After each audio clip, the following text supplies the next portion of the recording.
Fallout Equestria the Chrysalis, Chapter 9, Part 4. Dusty noted her return as well. You okay over there?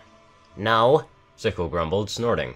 I'm gonna be smelling burned hair for the rest of the day. Fucking spark battery blew up in my face. Yeah, Starlight murmured. you got it so hard over there. Sickle snorted again, and honestly, I couldn't tell if it was an annoyed one or amused. Fuck you. At least I'm not lying down to take a nap. No taunting my patient. Dusty chided, receiving a bottle of water from his bags. He splashed a little bit on Starlight's legs and belly before wiping at her coat, crudely cleaning her. Hey, watch the hooves. Starlight mumbled, then blinking and refocusing on the water bottle as he set it in front of her. Drink the rest of that, He said. You'll need to stay well hydrated even with the healing magic doing its work. Once she had downed the remains of the bottle, he crouched beside her, moving in close. Alright, let's see if we can get you upright. It took surprisingly little effort to get Starlight on her hooves again. She was able to rise on her own, wobbling only slightly against Dusty's side. Putting weight on her leg made her wince, but she weathered it. Her speech came slowly as if she were thinking out each word. Yeah, I think I'm good now. You sure? Dusty asked. You're sounding a little bit out of it. Yeah, She said, blinking several times. She gave an abrupt shake of her head, followed by a little stumble. those painkillers are really good. I'm fine. Just a little slow. Dusty frowned, but nodded. And can you walk? Starlight took a deep breath and moved one hoof forward. One after another, she walked, wincing only slightly when she stepped with a wounded leg. Yeah, I can walk. I just rather not go so very fast. Dusty was frowning again. We may not have that option. Can you hustle if needed? Starlight lifted her leg, slowly moving it back and forth, flexing it and finally setting the hoof back onto the ground. I should be good, yeah. I just might be a little cranky afterwards. Good enough, Dusty said. Keep a healing potion handy, and down it if the bleeding starts up again, or if you have trouble keeping up. She nodded. Dusty slowly looked around at us, then nodded as well. Okay, enough drama. We need to keep moving. Keep an eye out for the raiders and any other turrets. Let's get this done. The turret had been a ceiling-mounted model. After its encounter with Sickle, it had been reduced to torn shards of metal and scattered ammunition, and the air was filled with the smell of burnt electronics. Though they looked like the same caliber of round that my pistol fired, we didn't pause to collect it. Past the turret was a set of stairs leading up to another door. Our little subterranean excursion has brought us to ground level again. Dusty cracked open the door to peek out into the sparsely lit hall beyond. We could hear something sparking in the distance, and a once pleasant tune echoed quietly through the halls, warped into something sinister by damaged speakers. Once Dusty opened the door enough for me to see out, I found myself even more concerned. The place looked like a war zone. Most of the false ceiling has been collapsed, with several sections of frame hanging at odd angles, and only a few of the ceiling lights still worked, often hanging in the partially collapsed frame and struggling to light the ruined spaces. Bullet holes and scorch marks riddled the walls, and a broken robot, one of the creepy models with a biological brain, sparked and smoldered in a short distance away. The scent of cordite and ozone hung in the thick air. Somewhere far in the distance, I could hear a short bout of shouting. I hoped that meant their attention would be elsewhere, and it sounded like it came from a different building though, but I couldn't be sure. And Dusty pulled back. We can't go into the lobby to swipe another map. If it's anything like Stapletex, they'd see us easily. We're gonna have to move quietly and search for the servers. Make sure you can't be seen from any windows. We're gonna be pretty lit up here. We, Starlight and I, that is, nodded in agreement. Sickle just merely grunted. Slipping out of the door, we moved slowly down the ruined hall, looking in every door. Every room we found was trashed.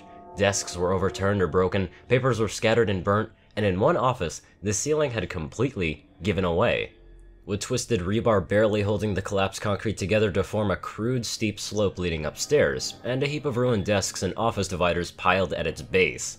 We passed by it, though I made note of it just in case. The hall led to a common area. Once it might have been a pretty and restful location with several benches and tables, all made of metal and concrete. The lone working light instead cast a gloom over the dust and debris-covered furniture. We were halfway through the space when gunfire erupted, a series of sounds so rapid that they seemed to blend into one. I caught the light of a muzzle flash down the hall to our side, and I threw myself to the ground behind a bench. My world became incredibly small for just a moment. I was barely aware of Starlight dropping beside me, and the gunshots hammered at my ears, echoing off the walls of the chamber. Chips of concrete flew through the air, peppering me. And the gunfire paused. My awareness expanded enough to become aware of Dusty behind the next bench, rising to bring his rifle up, and another burst of gunfire sent him ducking again as bullets tore chunks out of the concrete benches we hid behind, throwing dust and fragments through the air. The instant the burst finished, Dusty rose, snapping off a short burst in reply and the sound pounding in my head. He immediately ducked down again as another blast of gunfire peppered our cover. I had only just shaken off the shock, and I recognized that I was a part of the fight when my ears finally picked up the sound of an angry yell. A moment later, the yell was above me, and in the dim light, a silhouette loomed above me in mid-leap, a long piece of metal glinting as it came down at me. Sickle surged forward, and the raider's leap crashed into a halt in mid-air as his chest met her waiting blades. She swung up at him over her head and threw him to the ground hard enough that he bounced, his body gone completely limp with the impact. Another burst of gunfire erupted from down the hall, producing deep thunks as it impacted Sickle's armor. There were no sparks, as I half expected, but even in the dim light, I could make out a couple puffs as the bullets shattered on the metal plates. I felt something slap against my shoulder, drawing my attention back towards the fight. I grabbed the bit of my rifle as Dusty fired another short burst. I rose just enough to get the weapon over the back of the bench when the fire returned, and I saw the flash come down from the hall, and suddenly, all I could see was a spray of gray dust and flying bits of concrete. I jerked back, dropping behind cover again, and the bullet had struck right in front of my face. If not for that bench, I would have died. Something light slapped against my side again, and I looked back to see Sickle fastening her muzzle again. I looked down to see what had hit me. An old faded inhaler laying on the ground beside me. I had seen that sort of thing in Appaloosa so long ago, and the smuggling of zebra drugs through the town had been one of the more interesting aspects of my work, and it had led to a fairly casual understanding of contraband pharmaceuticals. While at the time I couldn't be certain exactly what the inhaler had contained, the most immediately obvious assumption was dash. As Starlight raised her recharger to send wild shots into the general direction of the shooter, Dusty yelled back, and his voice sounding oddly mushy in my ears. "Sickle, we need your help here!" I am helping! She bellowed in reply while repeatedly stabbing the dead raider in the neck with her leg blades and emitting a disturbingly unpony-like snarl of gleeful rage.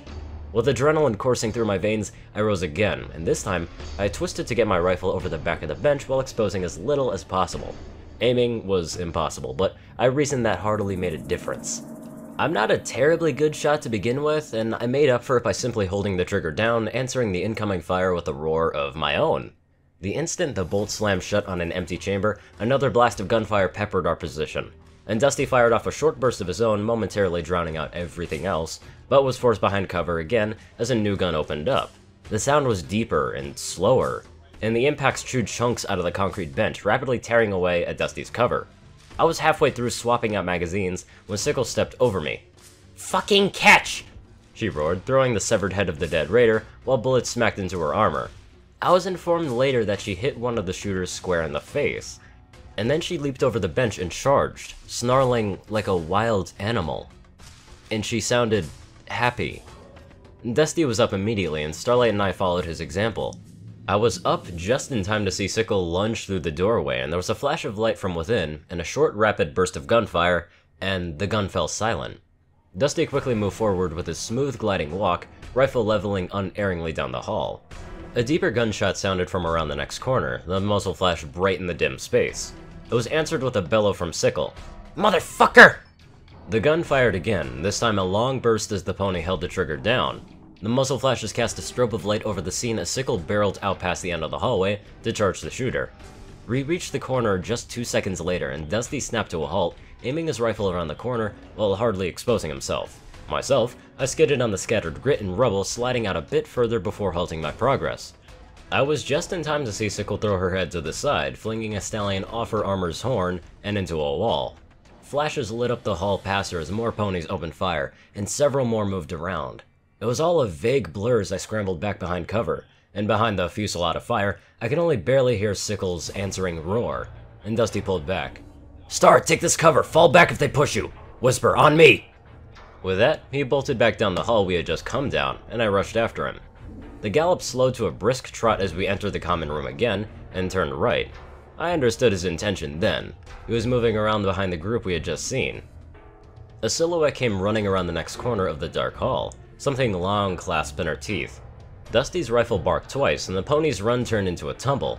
Dusty continued on, slowly for only a moment as he neared to the point of the muzzle at the scrawny mare's head and fired once more, the muzzle flash searing the image of her dazed expression into my eyes. He slowed again as he reached the corner, dropping into that smooth gliding walk as he turned into the next hall. I heard the distant pop of Starlight's lancer, and a red glow lit up the wall at the end of the hallway, slowly fading as whatever she hit burned away. It was followed by several quieter pops and flashes of blue, and Dusty broke out into a trot again, dodging around a broken table and another fallen robot.